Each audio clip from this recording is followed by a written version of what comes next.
Bonjour tout le monde, j'espère que vous allez bien. Aujourd'hui, je vais vous parler de l'entre-deux-guerres, cette partie qui a participé à l'évolution industrielle des véhicules blindés, des chars, de l'artillerie et autres. Aujourd'hui, je vais vous parler des chars français. Je vais faire les autres dans une prochaine vidéo qui devrait arriver très prochainement. Toutes ces recherches m'ont pris énormément de temps. Mais bon, c'est pas la question. Aujourd'hui, vu que on va parler des chars français, on va commencer par le char Renault D1, le successeur du Renault FT, créé en 1926 avec une tourelle une tourelle et un canon de 47 mm qui fait il va jusqu'à 18 km/h. Il a un canon, deux mitrailleuses et il y a trois hommes à l'intérieur. Il fait 5,30 m de long, 2,50 m de haut et 18 mètres de large. Je vous mets une photo juste ici. Ouais, ça va être sur ma main, là. Là. Voilà. Après, je vais vous parler du Renault D2, donc son successeur, créé lui en 1931, donc c'est à peine 5 ans après, je sais plus compter. Il a presque les mêmes caractéristiques à quelque chose près, mais bon, je les ai pas cherchés, donc du coup, normalement c'est presque les mêmes caractéristiques. Il doit être un peu plus long, un peu plus large, un peu plus haut. Ça reste la même forme. Il va un peu plus vite, il est un peu plus perforant, un peu plus blindé. Ça, c'est en fonction de ce qu'ils ont mis dessus, parce que ça peut être très différent en fonction des versions.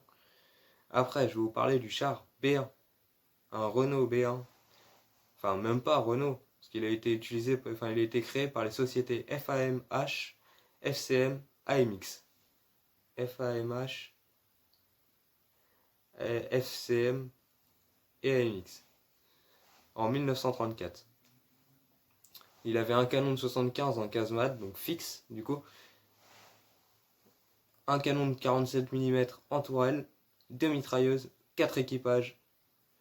Le char faisait 6,37 mètres de long, 2,46 mètres de large, 2,79 mètres de haut.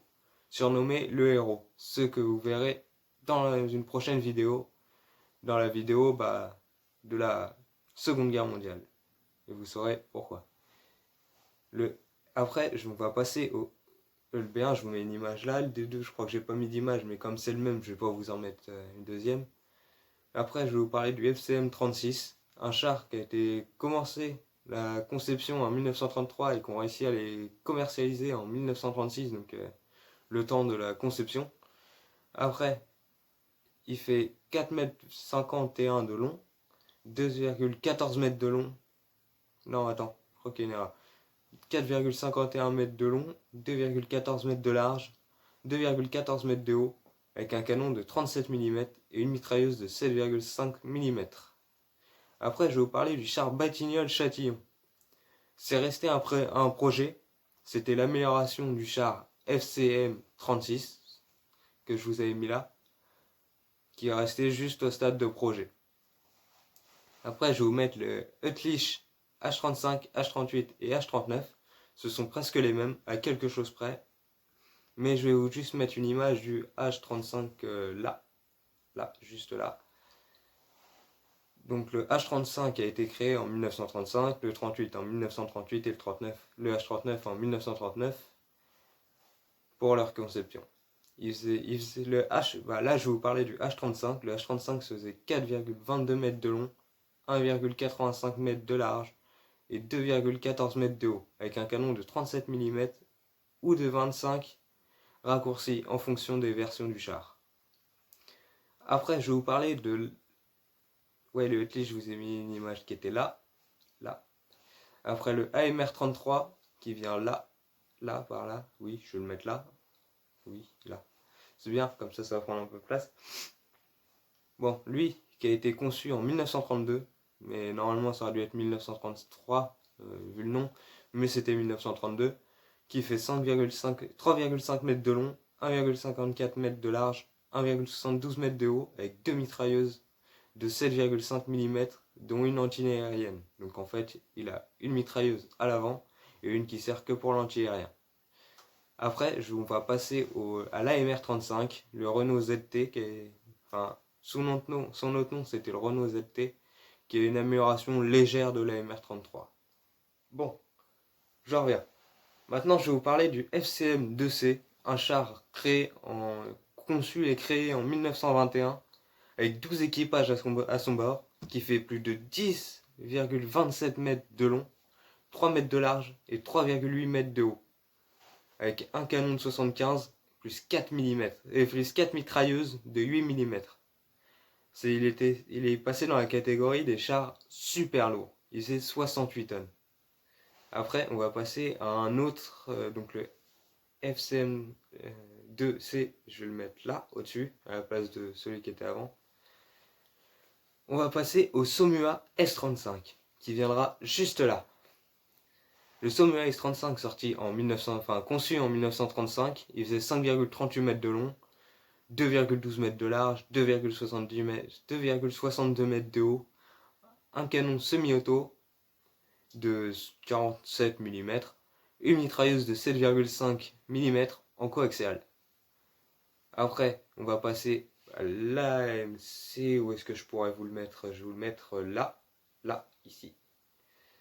Donc l'AMC 34, un prototype qui n'est jamais sorti, qui devait faire 3,94 mètres de long, 2,07 mètres de large et 1,55 mètres de haut. Il devait être prêt en 1931, mais ce n'est pas le cas. Du coup, ils sont rattrapés et ils ont décidé de faire l'AMC 35, que je vais mettre là au milieu, entre les deux.